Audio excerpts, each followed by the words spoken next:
चलो let us start with ऐसे 550। क्या है ऐसे 550? रिलेटेड पार्टी है, रिलेटेड पार्टी। तो इसमें क्वेश्चन वन क्या है? In context of related parties potential effects of internal inherent limitations on the auditor's ability to detect material misstatement are greater। ठीक है, अभी इनहेरेंट लिमिटेशन की वजह से रिलेटेड पार्ट अपन फ्रॉड किसके साथ करेंगे? मोस्टली रिलेटेड पार्टी के साथ। किसके? रिलेटेड पार्टी के साथ। तो इधर ऑफकोर्स इट बट ऑब्वियस कि आरएमएम इधर ज़्यादा रहेगा, तो ये स्टेटमेंट क्या रहेगा? करेक्ट रहेगा। फिर क्वेश्चन लिखा है इन्हें, दो रीज़न है। एक तो पहले रिलेटेड पार्टी रिलेशनशिप में present greater opportunity for कल्यूजन, concealment और मैनिपुलेशन बाय मैनेजमेंट। अपना रिलेटेड पार्टी तो उसके साथ फ्रॉड होने की चांसेस ज़्यादा है, और मैनेजमेंट में be unaware of existence of related party relation. फिर दूसरा क्वेश्चन है करेक्ट इनकरेक्ट वाला है क्या? नहीं। ये क्या हो रहा है? एक पी लिमिटेड है, एबीसीडी कंपनी है, तो पी लिमिटेड जो है ना एंटर करता है into various inter transaction which are outside normal course of business. क्या कर रहा है? Outside normal course of business. तो वो एज अ ऑडिटर अपना क्या क्या ड्यूटी है? ठीक है, तो इंस्पेक्ट और ऑब्टेन ऑडिट एविडेंस। क्या? इंस्पेक्ट और ऑब्टेन एविडेंस।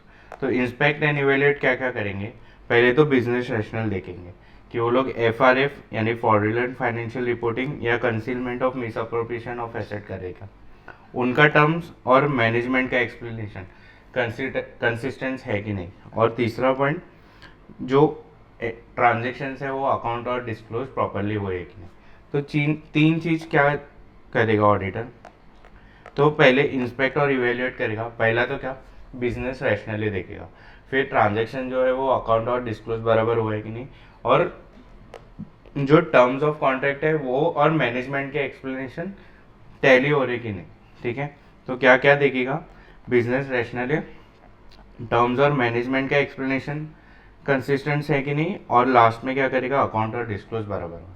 और ऑब्टेन अपने को ऐसे ही करना ही है अप्रोप्रिएटली, मतलब वो अप्रोप्रिएटली ऑथोराइज था और अप्रूव। ठीक है, ये क्वेश्चन ऐसा निगलेक्ट मत करना, इंपॉर्टेंट है। तो क्या तीन चीज?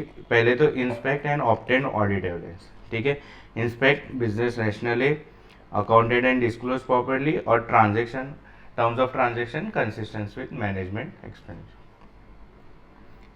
इसके अलावा मेरे को दो इंपॉर्टेंट क्वेश्चंस लग रहा है एलडीआर क्वेश्चन, ये वाला,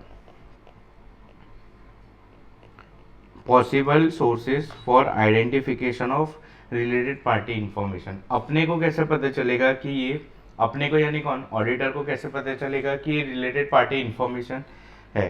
तो पहले तो अपन देखेंगे income tax return. Income tax return में अपने को बताना पड़ता है ये अपना रिलेटेड है कौन है। इंटरनल ऑडिट रिपोर्ट देखेंगे। ठीक है, contracts with management, contracts outside normal course of business, contract renegotiated. फिर register of investment, share holders register. फिर लाइफ इंश्योरेंस पॉलिसी, कोई बहुत ही प्यारा है उसके ऊपर तुमने एलआईसी निकाला है, तो ये तुम्हारा रिलेटेड पार्टी है। फिर statement of conflict of interest और information supplied to regulatory authorities. ठीक है, जैसे आरओसी हो गया, इनकम टैक्स हो गया, या बाकी, या स्पेसिफिक इनवॉइसेस फ्रॉम एडवाइजर्स। ठीक है, तो क्या है क्वेश्चन? क्या है? Possible sources for identification of RP information.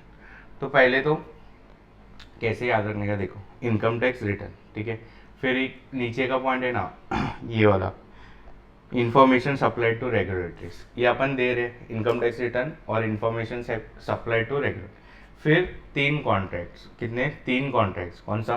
Contracts with management, contracts outside normal course of business, और कॉन्ट्रैक्ट्स रीनेगोशिएटेड। ठीक है, फिर इंटरनल ऑडिट रिपोर्ट एक याद रखना। फिर प्यारे प्यारे लोगों के लिए एलआईसी, और दो रजिस्टर है। कौन सा?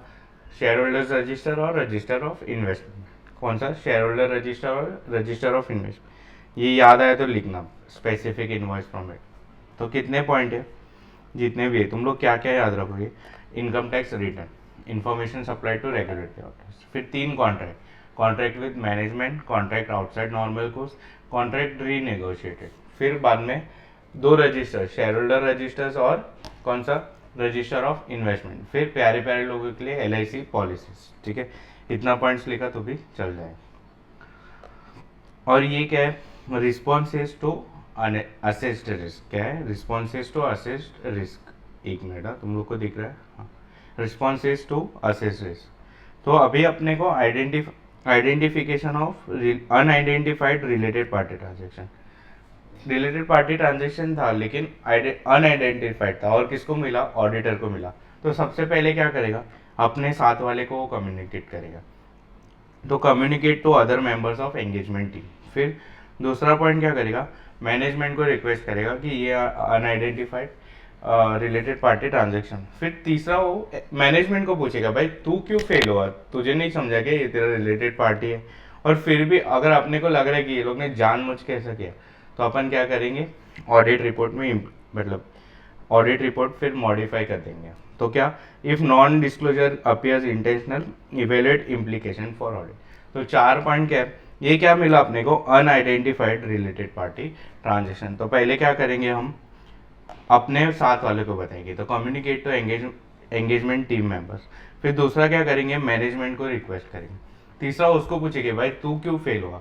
और चौथा, अगर इंटेंशनल अपने को लग रहा है तो इवेल्युएशन इम्प्लीकेशन फॉर ऑडिट। समझे ये 4 point. Communicate to other members of engagement team, request management to identify transaction, फिर inquire management to their failure to identify and disclose, और if non disclosure appears intentional, evaluate implication for audit. इधर अपना 550 भी होता है खत्म।